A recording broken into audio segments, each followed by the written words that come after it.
औज़ुबिल्लाहिमिनश्शैतानिर्रजीम बिस्मिल्लाहिर्रहमानिर्रहीम।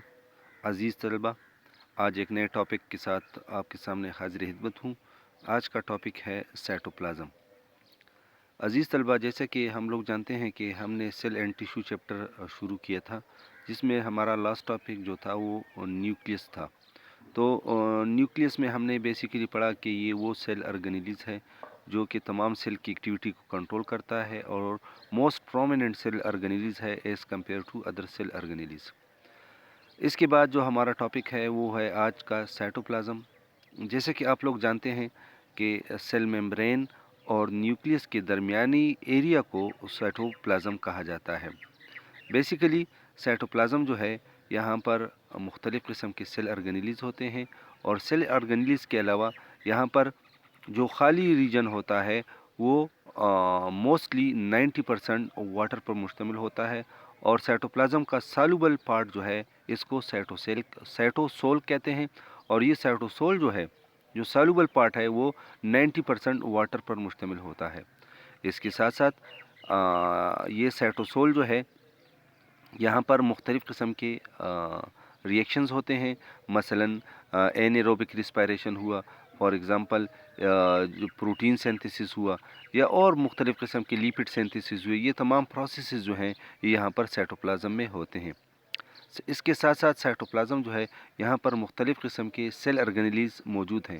जैसे कि पहले हमने डिस्कस किया था कि यूकैरियोटिक सेल वो सेल होता है जिसमें ट्रू न्यूक्लियस और मेम्ब्रेन बाउंडेड सेल ऑर्गेनेल्स होते हैं। तो वो मेम्ब्रेन बाउंडेड सेल ऑर्गेनेल्स वो यहाँ पर साइटोप्लाज्म में मौजूद होते हैं। अब साइटोप्लाज्म जो है, जैसे मैंने कहा कि ये यहाँ पर मुख्तलिफ़ किस्म के मेटाबॉलिक रिएक्शंस होते हैं और यहाँ पर जो मुख्तलिफ़ सेल ऑर्गेनेल्स है, हर ऑर्गेनेल्स अपना अपना काम जो है वो सरअंजाम देता है। अब अगर आप देखें तो जैसे मैंने कहा कि जब हम कंपोनेंट ऑफ साइटोप्लाज्म की बात करते हैं तो यहाँ पर फर्स्ट पार्ट जो है वो सॉल्युबल पार्ट है। इस सॉल्युबल पार्ट को हम साइटोसोल कहते हैं और यहाँ पर जो सोल्यूशन बना हुआ होता है, यानी यहाँ पर मुख्तलिफ़ किस्म के ऑर्गेनिक और इनऑर्गेनिक मालिक्यूल्स भी मौजूद होते हैं और ये ऑर्गेनिक और इनऑर्गेनिक मालिक्यूल जो हैं ये क्या बनाते हैं, ये वाटर में डिज़ॉल्व होकर सोल्यूशन बनाते हैं। अब अगर हम देखें तो यहाँ पर ट्रू सोल्यूशन भी मौजूद होता है और कोलाइडल सोल्यूशन भी मौजूद होता है। ट्रू सोल्यूशन से मुराद वो सोल्यूशन है जब सॉल्वेंट में सॉल्यूट डिज़ॉल्व हो जाएं, और कोलाइडल सोल्यूशन वो होता है जब एक सोल्यूशन में मुख्तलिफ़ किस्म के कंपोनेंट जो हैं वो डिज़ॉल्व नहीं होते बल्कि वो सस्पेंडेड कंडीशन में होते हैं। तो यहाँ पर दोनों किस्म के सोल्यूशन मौजूद हैं। ट्रू सोल्यूशन भी मौजूद है और कोलाइडल सोल्यूशन भी मौजूद है। ट्रू सोल्यूशन में साल्ट्स, शुगर, अमाइनो एसिड वगैरह मौजूद होते हैं, जबकि कोलाइडल सोल्यूशन में प्रोटीन्स, फैटी एसिड, आरएनए जो कि वाटर में डिज़ॉल्व नहीं होते तो इस फॉर्म में मौजूद होते हैं। अब इसके साथ साथ सॉल्युबल पार्ट के साथ साथ यहाँ पर इनसॉल्युबल वेस्ट भी मौजूद होते हैं कि मेटाबॉलिक रिएक्शन, हमें पता है कि मेटाबॉलिक रिएक्शन के रिजल्ट्स में जो प्रोडक्ट बनता है वो तमाम नहीं बनता, बल्कि इसके साथ साथ वेस्ट मटेरियल जो हैं वो भी बनते हैं। इसके अलावा वो पार्ट्स भी जो हैं वो जो डिज़ॉल्व नहीं होते, इनसॉल्युबल, वो भी यहाँ पर मौजूद हैं, जिनमें ग्लाइकोजीन शामिल है, स्टार्च शामिल है, लिपिड्स वगैरह शामिल हैं। इसके बाद सेल ऑर्गेनेल्स जो हैं, जैसे मैंने कहा कि यहाँ पर मुख्तलिफ़ किस्म के सेल ऑर्गेनेल्स मौजूद होते हैं, जिनमें mitochondria, Golgi body, ribosome, endoplasmic reticulum, lysosomes, cytoskeletons, vacuoles, centrioles, ये तमाम सेल ऑर्गेनेल्स जो हैं ये यहाँ पर मौजूद होते हैं। प्लांट सेल में फिर प्लास्टिड होते हैं, जिनमें क्लोरोप्लास्ट होता है, ल्यूकोप्लास्ट होता है, क्रोमोप्लास्ट होता है। ये सेल ऑर्गेनेल्स भी यहाँ पर इस साइटोप्लाज्म में मौजूद होते हैं।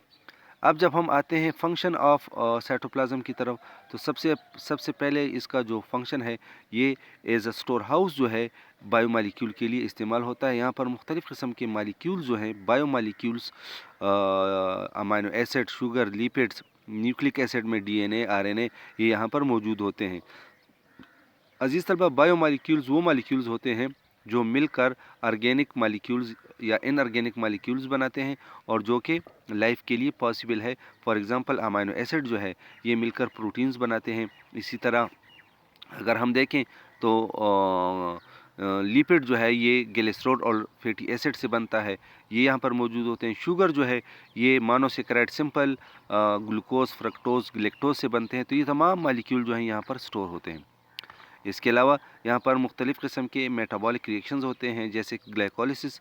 आप लोग जानते हैं कि रिस्पायरेशन जो है ये 3 स्टेप्स में होता है, ग्लाइकोलिसिस, इलेक्ट्रॉन ट्रांसपोर्ट चेन और क्रिप्स साइकिल। तो बेसिकली ग्लाइकोलिसिस ये साइटोप्लाज्म में होता है, जबकि क्रिप्स साइकिल और इलेक्ट्रॉन ट्रांसपोर्ट चेन जो है ये माइटोकॉन्ड्रिया में होता है।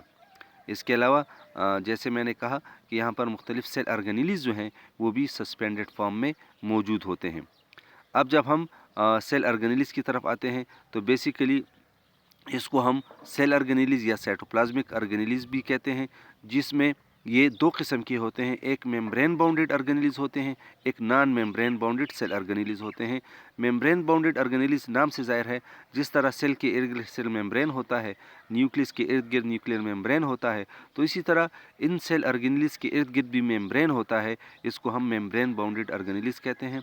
इनमें हमारे पास माइटोकॉन्ड्रिया मौजूद होता है, गल्जी बॉडी होता है, एंडोप्लाज्मिक रेटिकुलम होता है, क्लोरोप्लास्ट होता है, क्रोमोप्लास्ट होता है, लीकोप्लास्ट होता है। तो ये ऑर्गेनेलिज़ जो हैं ये मेम्ब्रेन बाउंडेड हैं, इनके इर्द गिर्द मेम्ब्रेन मौजूद होता है। जबकि नॉन मेम्ब्रेन बाउंडेड ऑर्गेनेलिज़ वो ऑर्गेनेलिज़ होते हैं जिनके इर्द गिर्द मेम्ब्रेन नहीं होता। तो राइबोसोम, सेंट्रियोल्स ये ऐसे ऑर्गेनेलिज़ हैं जो मेम्ब्रेन बाउंडेड ऑर्गेनेलिज़ नहीं होते। यहाँ पर हम आते हैं फर्स्ट सेल ऑर्गेनेलिज़ की तरफ, माइटोकॉन्ड्रिया। तो माइटोकॉन्ड्रिया जो है बेसिकली ये एक बहुत इम्पॉर्टेंट सेल ऑर्गेनेलिज़ है।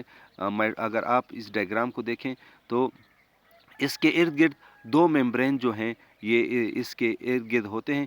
इसका आउटर मेम्ब्रेन जो होता है वो स्मूथ होता है, और अगर आप इनर मेम्ब्रेन की तरफ देखें तो ये फोल्डेड होता है, और इसकी इस फोल्डिंग को क्रिस्टा कहा जाता है, जो इनर मेम्ब्रेन होता है, जबकि इनर मेम्ब्रेन के अंदर के इलाके को मैट्रिक्स कहा जाता है।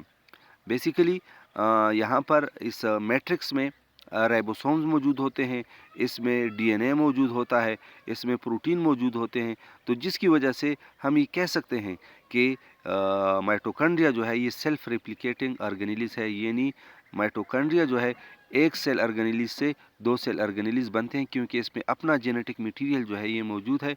अजीज़ तलबा याद रखें कि एवोल्यूशन के मुताबिक कहा जाता है कि माइटोकॉन्ड्रिया जो है ये फर्स्ट क्या था, ये एक यूनिसेलुलर ऑर्गेनिज्म था, और बाद में ये सेल के अंदर दाखिल हुआ और इसने एज अ यूकैरियोटिक सेल ऑर्गेनेलिज़ का काम शुरू किया। तो माइटोकॉन्ड्रिया जो है ये द मोस्ट इम्पॉर्टेंट सेल ऑर्गेनेलिज़ है। ये इसका आउटर मेम्ब्रेन जो है इसके ज़रिए मुख्तलिफ़ किस्म के मालिक्यूल अंदर दाखिल होते हैं। फॉर एग्ज़ाम्पल जैसे मैंने कहा कि यहाँ पर सेलुलर रिस्पायरेशन होती है, तो फर्स्ट स्टेप जो है ग्लाइकोलिसिस वो साइटोप्लाज्म में होती है, जिसमें एक ग्लूकोज मालिक्यूल से 2 पायरुविक एसिड मालिक्यूल बनते हैं। तो अब ये pyruvic acid molecule Krebs cycle उस वक्त तक स्टार्ट नहीं होता जब तक ये पायरुविक एसिड जो है सेकंड स्टेप में ग्लाइकोलिसिस से ये फिर एसिटाइल कोएंजाइम ए में कन्वर्ट होता है, और एसिटाइल कोएंजाइम ए फिर माइटोकॉन्ड्रिया के अंदर दाखिल होकर सेकंड स्टेप क्रिप्स साइकिल में इन्वॉल्व होता है। और फिर जब क्रिप्स साइकिल होता है तो थर्ड स्टेप भी यहाँ पर मैट्रिक्स में इलेक्ट्रॉन ट्रांसपोर्ट चेन सरंजाम पाता है। तो हम ये कह सकते हैं कि माइटोकॉन्ड्रिया जो है ये सेलुलर रिस्पायरेशन के लिए रिस्पॉन्सिबल होता है, और इस वजह से इसको हम power house of the cell कहते हैं, क्योंकि यहाँ पर ग्लूकोज मालिक्यूल से एनर्जी रिलीज़ भी होती है, और ये एनर्जी यहाँ पर स्टोर भी होती है, और फिर ज़रूरत के मुताबिक ऑर्गेनिज़म को जब एनर्जी की ज़रूरत होती है तो बॉडी को एनर्जी ये माइटोकॉन्ड्रिया प्रोवाइड करता है। जब हम इसकी शेप की बात करते हैं तो उमूमन ये स्पेरिकल यानी राउंडेड या एलांगेटेड फॉर्म में मौजूद होती है, और इसका साइज़ जो है ये 5 माइक्रोमीटर से लेकर 0.2 माइक्रोमीटर के दरमियान होती है, यानी इसकी लेंथ 5 माइक्रोमीटर होती है, जबकि इसकी विड्थ जो है वो 0.2 माइक्रोमीटर होती है।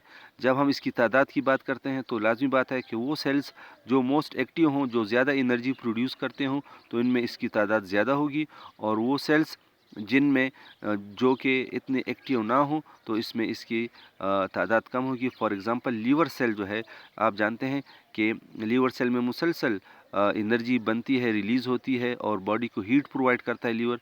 तो यहाँ पर सेल मोर देन 1000 माइटोकॉन्ड्रिया मौजूद होते हैं, जबकि एयर लोब सेल जो है इसमें एक या चंद माइटोकॉन्ड्रिया मौजूद होते हैं। इससे पहले मैंने आपको कहा कि माइटोकॉन्ड्रिया जो है इसका अपना डीएनए मौजूद होता है, इस वजह से इसको सेल्फ रिप्लिकेटिंग ऑर्गेनेलिज कहते हैं। जब हम इसके फंक्शन की बात करते हैं तो माइटोकॉन्ड्रिया बेसिकली सेलुलर रिस्पायरेशन में इन्वॉल्व होता है, और आप जानते हैं कि सेलुलर रिस्पायरेशन की जब डिफिनीशन हम करते हैं तो हम कहते हैं कि the oxidation reduction process in which food is broken down and energy is released in the form of ATP। तो ये प्रोसेस जो है ये 3 स्टेप में होता है, ग्लाइकोलिसिस, क्रिब्स साइकिल और इलेक्ट्रॉन ट्रांसपोर्ट चेन। ग्लाइकोलिसिस जो है ये साइटोप्लाज्म में होता है, जबकि क्रिब्स साइकिल और इलेक्ट्रॉन ट्रांसपोर्ट चेन ये माइटोकॉन्ड्रिया के अंदर होता है। तो मतलब ये हुआ कि सेलुलर रिस्पायरेशन कंप्लीट माइटोकॉन्ड्रिया में होता है, और इसकी वजह से जो एनर्जी रिलीज़ होती है वो एटीपी की शक्ल में रिलीज़ होती है। आप जानते हैं कि एटीपी एब्रीवेशन है एडेनोसिन ट्राइफॉस्फेट की, और हमारी बॉडी को एनर्जी जो है वो एटीपी की शक्ल में मिलती है, और हम मुख्तलिफ एक्टिविटी करते हैं, और इस वजह से इसको माइटोकॉन्ड्रिया को power house of the cell भी कहते हैं। तो अजीज़ तलबा, आज हमने सेल ऑर्गेनेलिज शुरू किया, जिसमें हमने तफसील के साथ माइटोकॉन्ड्रिया पढ़ा होगा। उम्मीद है आपको आज का टॉपिक आप समझे होंगे, और अल्लाह ताला से दुआ है कि आप जहाँ भी हों, जिस हालात में भी हों, अल्लाह ताला आपको सेहत अता फ़रमाए, और अल्लाह ताला आपको अपने अहकामात पर कारबंद रहने की तौफ़ीक़ अता फ़रमाए। अपना ख़्याल रखिए, अपने वालिदैन का ख़्याल रखिए, नमाज और कुरान मजीद की तिलावत बाकायदगी से करें, और कोशिश करें कि घरों तक महदूद रहें। अस्सलामु अलैकुम वरहमतुल्लाहि वबरकातुहू।